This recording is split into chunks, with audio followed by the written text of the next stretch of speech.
Bonjour à tous, bienvenue sur ma chaîne YouTube. Aujourd'hui, je vais vous parler du shell Linux. C'est un outil pour parler avec l'ordinateur en ligne de commande. On va voir à quoi ça sert et comment l'utiliser avec des commandes simples. C'est facile, suivez-moi.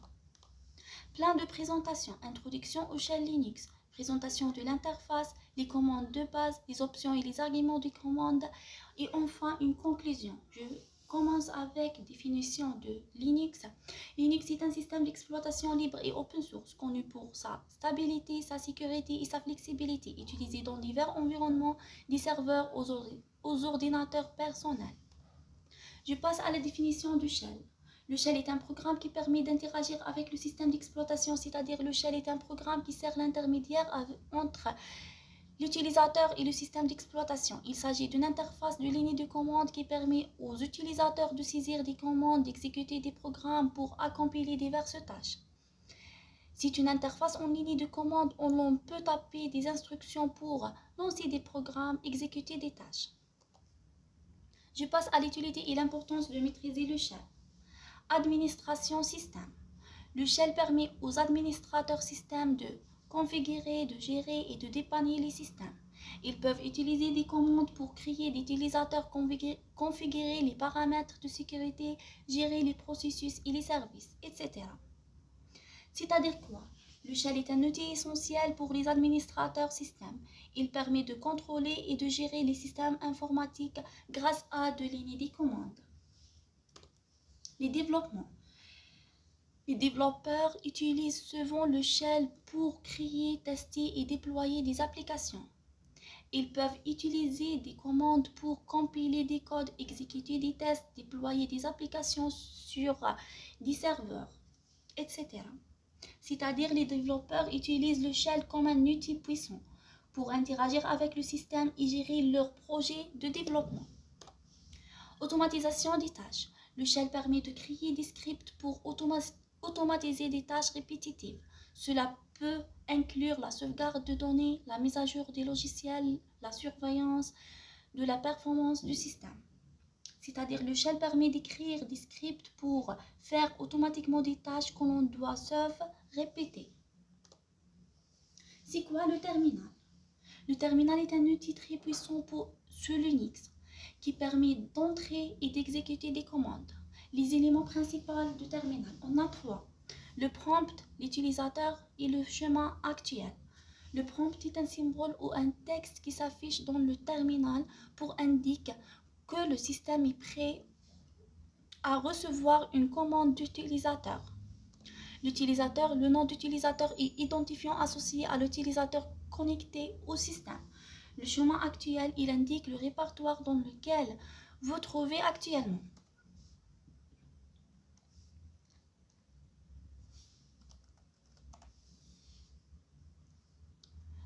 On a tout ça et le prompt. RIS est le nom d'utilisateur, le nom de la machine. Tilde, c'est le chemin actuel.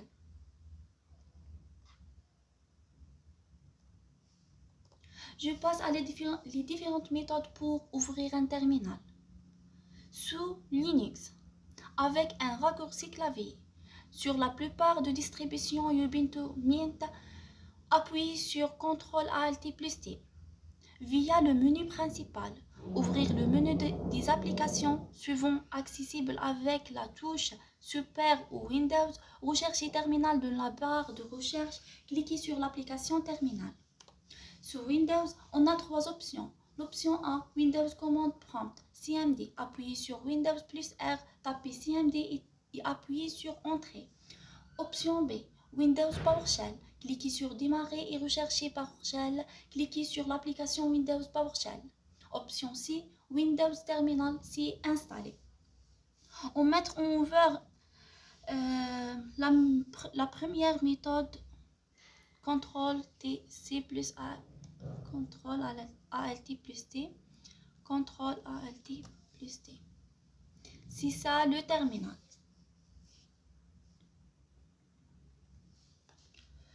Je passe à les commandes de base.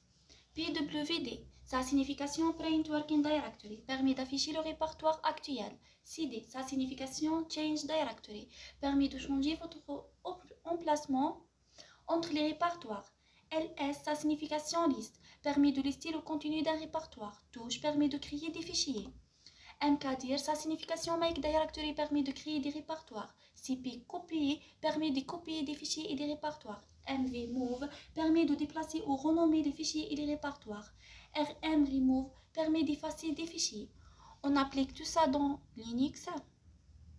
On commence avec PWD qui permet d'afficher le répertoire courant. PWD. Le répertoire courant de travail est Haumris.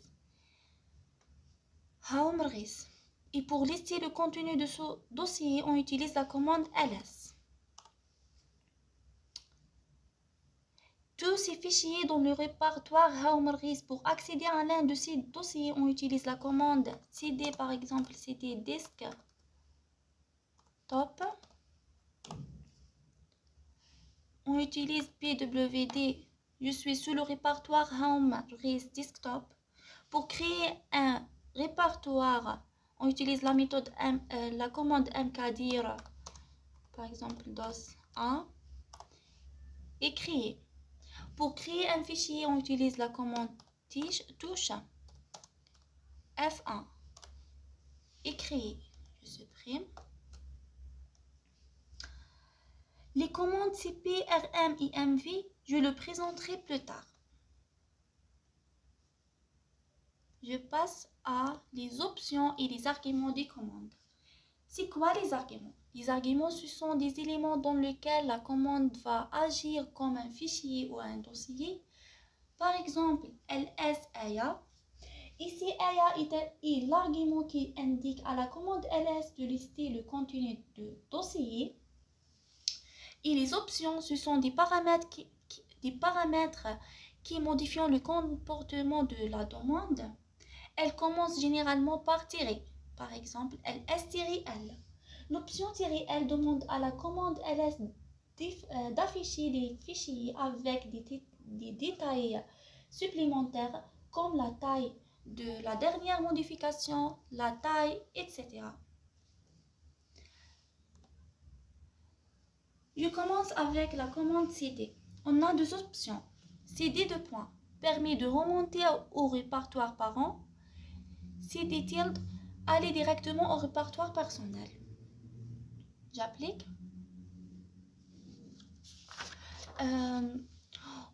On a la commande cd qui permet de remonter au répertoire parent. cd cd On utilise la commande pwd. Je suis sur le répertoire Haumris. En fait, il faut savoir qu'il y a deux méthodes à déplacer entre les fichiers et les répertoires. Soit d'utiliser le chemin absolu, ça veut dire le chemin qui commence par le slash, c'est-à-dire la racine, soit le chemin relatif qui ne commence pas par le slash. Si on affiche le contenu de mon répertoire avec la commande ls, on a le répertoire aya qui s'appelle aya. Alors, pour déplacer à ce répertoire avec la commande, avec la méthode absolue, comme ça, cd /home/ris/aya.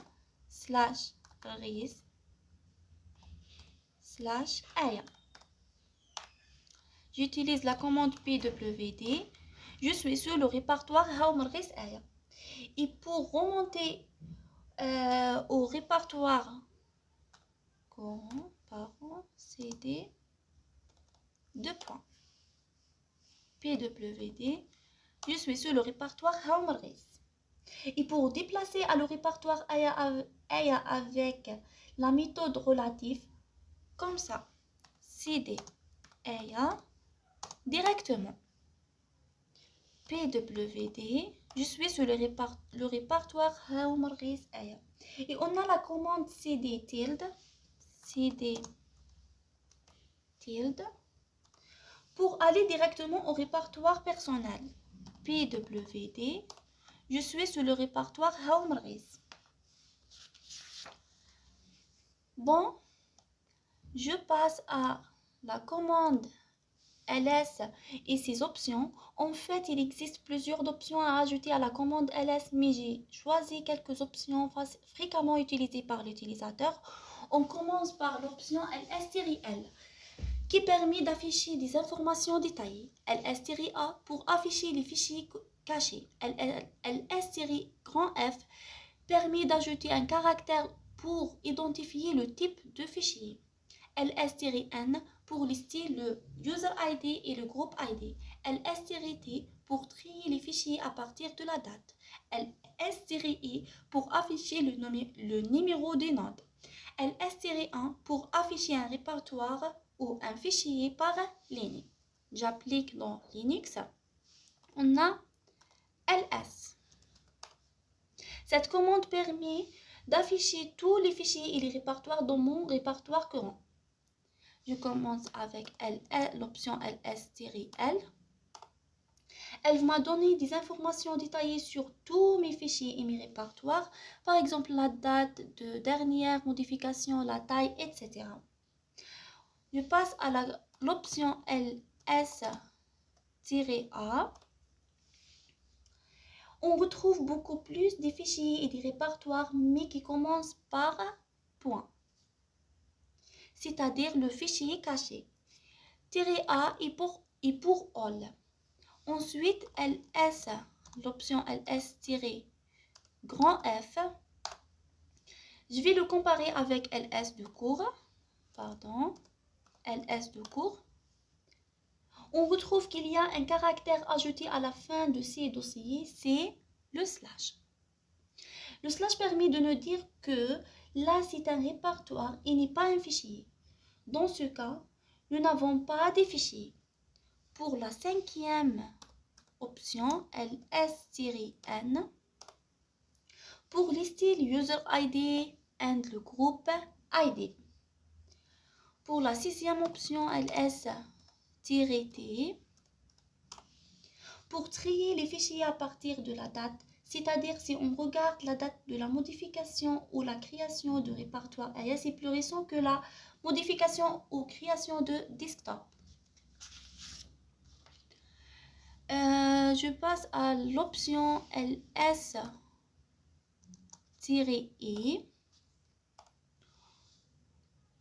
On peut trouver à la fin, à la gauche avant le nom de répertoire inode qui appartient à chaque fichier. Et toujours ce numéro est unique. Ce numéro est toujours unique. Pour la dernière option, ls-1, on se trouve un fichier ou un répertoire à chaque ligne. Je passe à la commande mkdir, make directory, cette commande qui permet de créer des répertoires, et l'option -p pour créer un arborescence ou un ensemble de dossiers. J'applique cd desktop. On a pour créer un dossier mkdir dos1 et créer. Pour créer deux dossiers mkdir d1 d2 sont créés. Bon, maintenant, je veux créer un dossier AIARIS. mkdir AIARIS.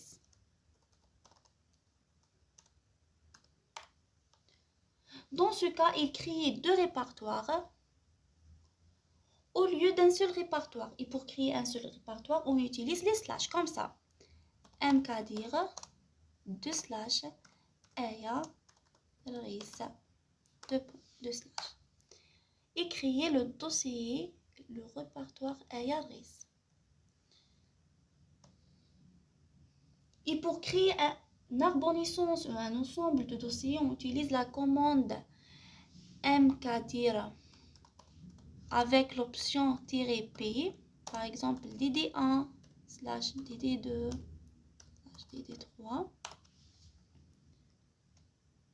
On retrouve dans le dossier dd1 le répertoire des D2 et dans le répertoire des D2, on retrouve le répertoire des D3. Bon, je passe à la commande CP. CP qui permet de copier des fichiers ou des répertoires avec l'option R. Permet de copier un répertoire avec tout son contenu. J'applique.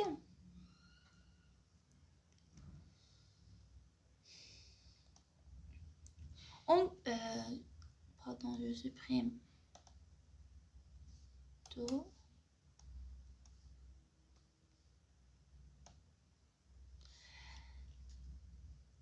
J'ai créé deux dossiers. DOS 1, DOS 2 et deux fichiers touche fiche 1, fiche 2. Pour copier les fichiers 1 et 2 dans le dossier 1, on utilise la commande CP. Comme ça, CP, le nom du fichier que je souhaite de copier, ensuite le nom de nouveau fichier, c'est-à-dire fiche 1, fiche 2 dans le dossier 1. On retrouve dans le dossier 1 les fichiers fiche 1 et fiche 2. Cette commande ne fonctionne pas si nous voulons copier des fichiers et des répertoires en même temps. Donc, on va l'utiliser l'option CP-R comme ça. CP-grand R fiche 1 DOS 1 dans le dossier 2. On retrouve dans le dossier 2 le fichier fiche 1 et le répertoire DOS 1. Je supprime ça. Et je passe à la commande MV. MV permet de déplacer ou renommer le fichier et les répertoires. La différence entre l'option MV, la commande MV et la commande CP, c'est MV ne conservait pas de copier de fichiers, mais CP conserve. On va voir. On crée un fichier et un dossier. mkdir D1 touche F1. On utilise MV F1 dans le dossier D1.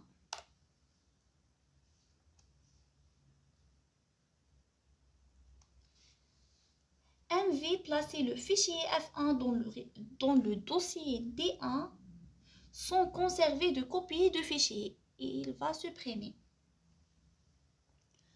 Je passe à la dernière commande. C'est rm remove qui permet d'effacer les fichiers. On a 4 options. rm-r permet de supprimer des répertoires et tous les fichiers qu'il contient. rm-i permet de supprimer les fichiers après la confirmation d'utilisateur. rm-ir permet de supprimer les fichiers et les répertoires après la confirmation d'utilisateur. rm-f permet de supprimer les fichiers d'une façon forcée, même s'il y a un message d'erreur. Bon, on va voir. Je supprime ça. J'ai créé un fichier et un dossier. mkdir D1 touche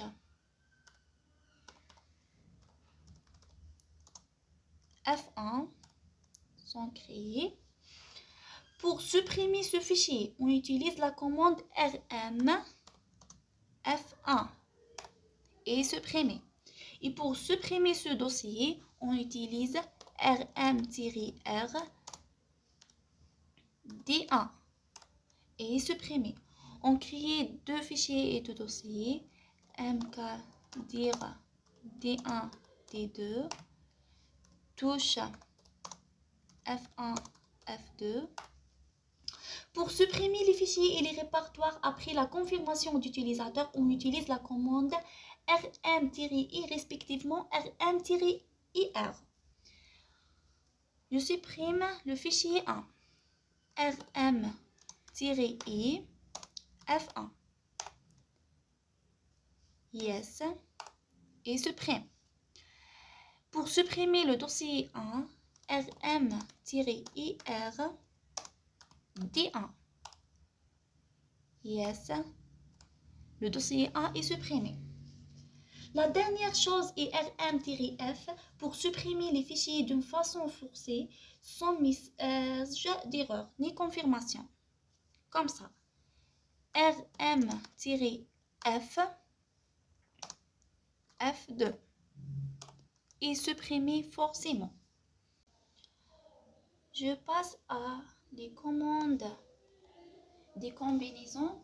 On a 4. La première est point virgule. Cette combinaison exécute plusieurs commandes à la suite même si l'une d'elles échoue. On applique par exemple cd taha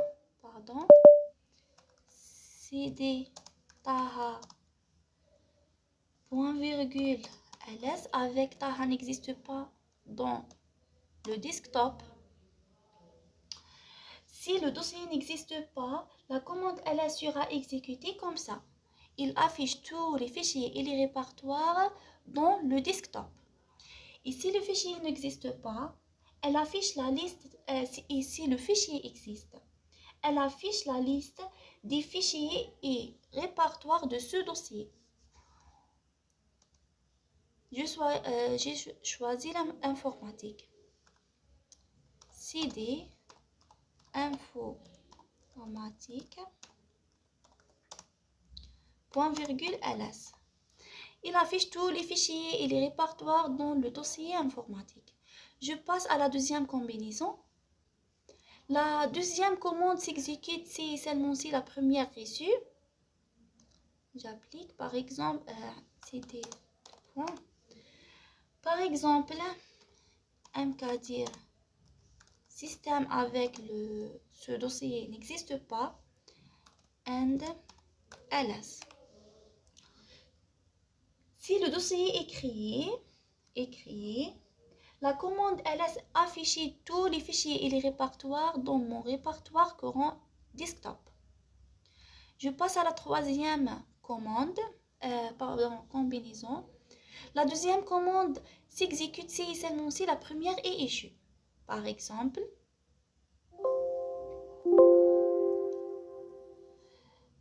cd iman avec iman n'existe pas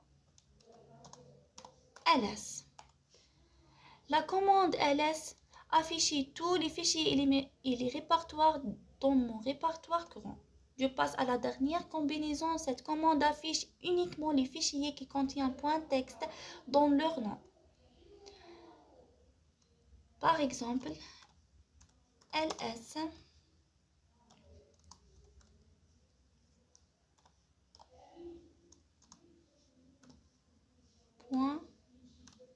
.text. Il affiche maman.txt et papa.txt. Et enfin, Linux est un système puissant, libre et sécurisé. Il offre une grande liberté aux utilisateurs grâce à une communauté active.